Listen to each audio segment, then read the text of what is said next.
Oi, a gente tá aqui. Tô tentando identificar alguns aspectos do OBS Studio para a gente avançar em algumas possibilidades, tá? Quando a gente estuda é, símbolos, rituais na antropologia, a gente sempre vai pensar nessas mudanças ao longo do tempo e em como cada cultura adota uma forma específica e especial para designar seus rituais, suas mudanças, seu desempenho de papéis e um estabelecimento de limites entre o papel de um indivíduo e outro em determinada comunidade, em um dado grupo, né? E a gente tem várias citações ao longo do tempo. Dennett, por exemplo, mesmo lá em 1978, o conceito de símbolo e ritual não vai se modificar ao longo do tempo, porque a gente vai trazer Durkheim, Gates, Turner, em que o entendimento do ritual decompondo-se em partes invariantes, e essas partes invariantes têm um elemento simbólico de identificação, poderiam ser mudadas de acordo com aquilo que o grupo desejasse realizar. Então depende inclusive da intenção com que aquele ritual ele é montado. É uma época do ano, tem um objetivo específico, tem uma intenção específica. Então, concebeu esse ritual como uma conduta formal, Turner, sendo referenciado por crenças em poderes místicos. E isso advém lá daquela natureza humana tradicional de atribuir um poder místico a fenômenos que não possam ser explicados, ou em estabelecimento de relações entre o que o indivíduo empreende em termos de ações para a obtenção de um resultado final, seja ele material, seja ele abstrato, seja ele afetivo. Durkheim, a partir de Goethe, seguido de Goethe, delineia esse pensamento sobre símbolos e, de acordo com o entendimento de Leach, ritual é visto como uma linguagem por meio da qual os indivíduos dizem algo sobre o grupo, aquilo reflete algo sobre o grupo. Que grupo? Grupos de organizações de indivíduos, grupos étnicos, culturais, grupos judaicos, de comunidades ancestrais, práticas populares do cuidado, comunidades afrodescendentes, sincretismo religioso, então, sistema cultural de comunicação simbólica. E porque é simbólica, aquele símbolo ele assume um papel, um valor que tem uma importância específica naquele grupo. São sequências ordenadas e padronizadas de palavras e atos em geração expressos de diversas formas. Essas sequências elas contêm conteúdos e arranjos que vão ter convencionalidade, formalidade, estereotipia, repetitividade, condensação, redundância, e a gente pode, por vezes, tratar esse ritual como dependente de uma performance, e essa performance em si é o elemento simbólico do ritual. E para nós ocidentais, por exemplo, um ritual simbólico muito importante que a gente pode enunciar são as celebrações características das religiões judaico-cristãs, como o batismo, como o matrimônio, os rituais relacionados ao nascer e morrer, no caso a morte, como um ritual de passagem, mas de ressignificação da natureza daquele indivíduo, né? Na verdade, o ritual do velório, do sepultamento para comunidades, inclusive em cidades mais tradicionais de interiores, ele tem aquela característica do zelo pelo material, pelo corpo que fica trabalhando como é a natureza do pós-morte para ele, né, de alcançar a vida eterna. E aí, em sentido de valores, sendo inferidos e criados pelos atores durante essa performance.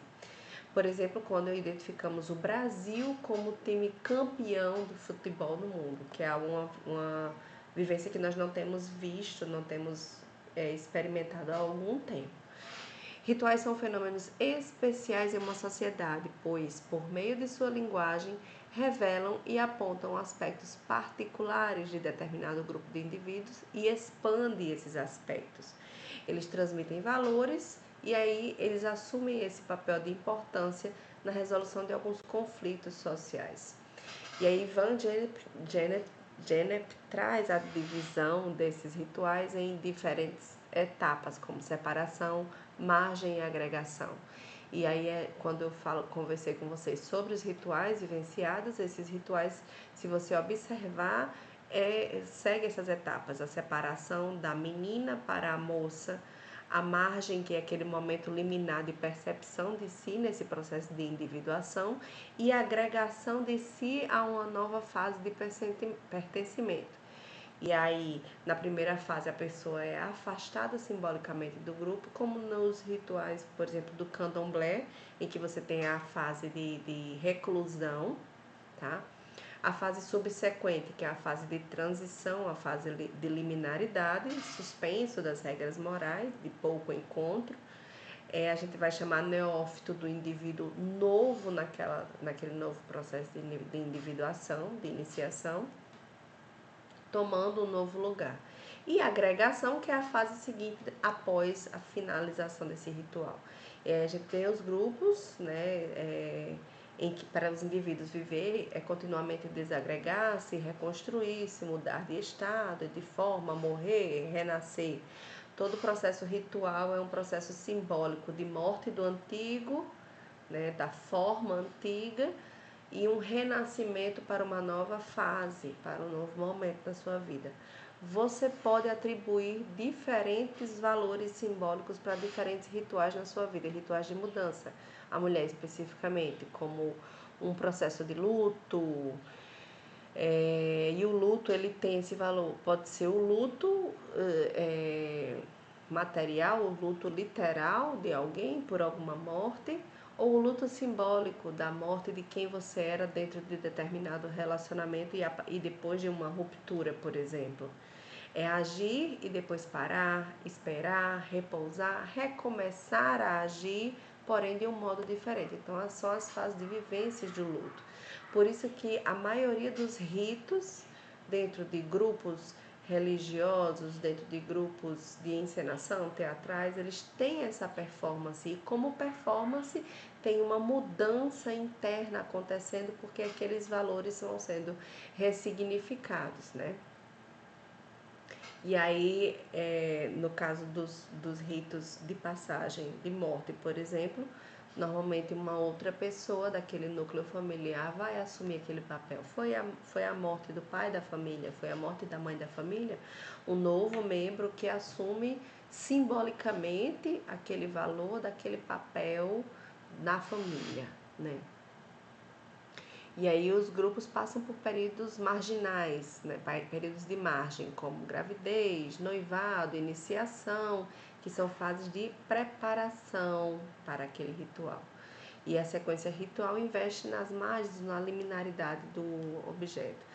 Falamos em momentos anteriores em como algumas tribos consideram a chegada de, por exemplo, gêmeos na tribo.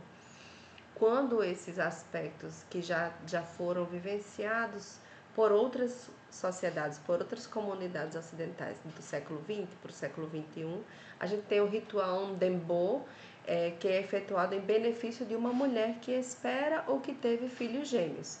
E aí nesses grupos, como é o que a gente vai chamar o Ubangu, o nascimento de gêmeos traria dois problemas, porque você teria um espírito dividido em dois.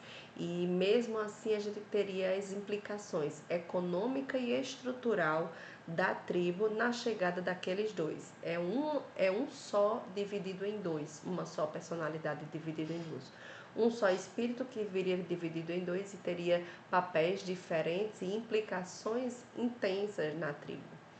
E aí a gente tem uma sociedade relativamente pobre para uma manutenção de uma mãe para prover. E aí a gente teria apenas um espaço a ser ocupado dos grupos de parentesco, onde apenas um indivíduo tem acesso pelo nascimento, porque as tribos preparam, tem tribos que preparam uma música específica para aquele indivíduo que vai nascer. E quão grande e quão imenso é o susto para aquela tribo quando quem nasce não é aquele indivíduo que é o portador daquela canção. É tão característica de grandes nomes da literatura como Tolkien, que ele inicia a saga dele da criação da Terra-média em o Silmarillion, dizendo que o mundo foi criado a partir de uma canção. E aí é reproduzindo alguns elementos culturais de algumas tribos, incluído na Nova Zelândia também, que a tribo cria uma música para aquele indivíduo que chegou. E aí você não é apenas um nome, você é uma música. Isso é muito artístico, isso é muito belo. Né? E aí o que eles falam sobre esse processo do nascimento, quando algo se levanta, se ergue, algo a mais se ergue junto a ele. Então não é apenas o corpo que vem, mas o espírito que também, né, aquele ruar, que é o espírito, o sopro de vida, tido lá na cosmologia, na crença judaica, que seria o espírito. Para outras culturas seria o Ti, para outras seria a alma, que é uma alma universal que poderia vir outras vezes à Terra. Para outras religiões, outras estruturas dogmáticas, você não teria esse retorno, a vida seria uma só. Mas que junto ao corpo, o espírito ele está junto, porque após a morte ele retorna ao Criador. E o corpo é onde aquele espírito habita. Então, o corpo seria o templo das nossas experiências. A gente tem a expressão do ritual, do conceito de ritual por Litt, como uma linguagem através da qual indivíduos e grupos dizem coisas sobre a ordem social, sobre os papéis sociais. Eles explicitam as ficções, as cosmologias que são criadas por essas comunidades, por essas sociedades. E dependendo de como eles são organizados, simbolicamente, imageticamente, em termos de consumo material, em termos de consumo para o espírito, essas vivências têm naturezas diferentes. Os símbolos têm uma função horética, uma função de objeto, mas também uma função cognitiva. E essa função cognitiva tem vários outros caminhos de relativização, que é aquela questão do relativismo cultural. Eles produzem emoções e expressam e mobilizam desejos, assim como significados. Então, a gente tem nesse processo simbólico a condensação, unificação e significados díspares e a polarização desses significados. E aí eu trago nessa imagem, nessa figurinha, esse gráfico de valores que estão envolvidos por rituais. Esses rituais são realizados por elementos que desempenham papéis específicos dentro da sociedade, utilizando símbolos específicos que designam aquelas etapas dos rituais. Todos eles transpassados, atravessados por práticas ou performances rituais. Né? A gente tem essa representação do símbolo em diferentes tempos, em diferentes lugares, para diferentes culturas, né? Por propriedade, por unificação de significados que, dependendo do momento e do seu uso, eles são díspares. Um exemplo bem claro é a suástica, que foi de uma forma muito infeliz empregada em um período recente da nossa história mundial, mas que tem uma origem hindu, uma origem oriental muito mais profunda, né, de períodos antigos pré-cristãos. A gente tem uma polarização de significados, a gente tem a agregação dos valores que vão designar a ordem e a moralidade daquela sociedade para aquele determinado período de tempo. Ele regula a sociedade como um todo, porque você tem aquela representação daquele símbolo no inconsciente coletivo. E porque tem essa representação no inconsciente coletivo, ela pode variar para um outro grupo social, mas para aquele inconsciente coletivo, ela tem uma representação de coesão daquele grupo e de pertencimento, tá? O homem tem essa dependência em relação aos símbolos e sistemas simbólicos a ponto de serem decisivos para a sua viabilidade como criatura, que é como o indivíduo se designa em função de determinado símbolo, porque é todo um conjunto de crenças, de significados que pesam muito para ele emocionalmente e socialmente. Por isso que em determinadas situações, romper com aquele conjunto de signos, de símbolos, pode representar uma ruptura, um esgarçamento do seu tecido de crenças, seu tecido espiritual, a fim de se construir uma nova perspectiva de si, um novo reconhecimento de si naquele meio. E aí eu trago essa finalização com a repetitividade, uma coincidência e que a gente, quando trabalha, por exemplo, a psicologia, a perspectiva junguiana, a gente não vai acreditar em coincidências, a gente identifica como sincronicidades.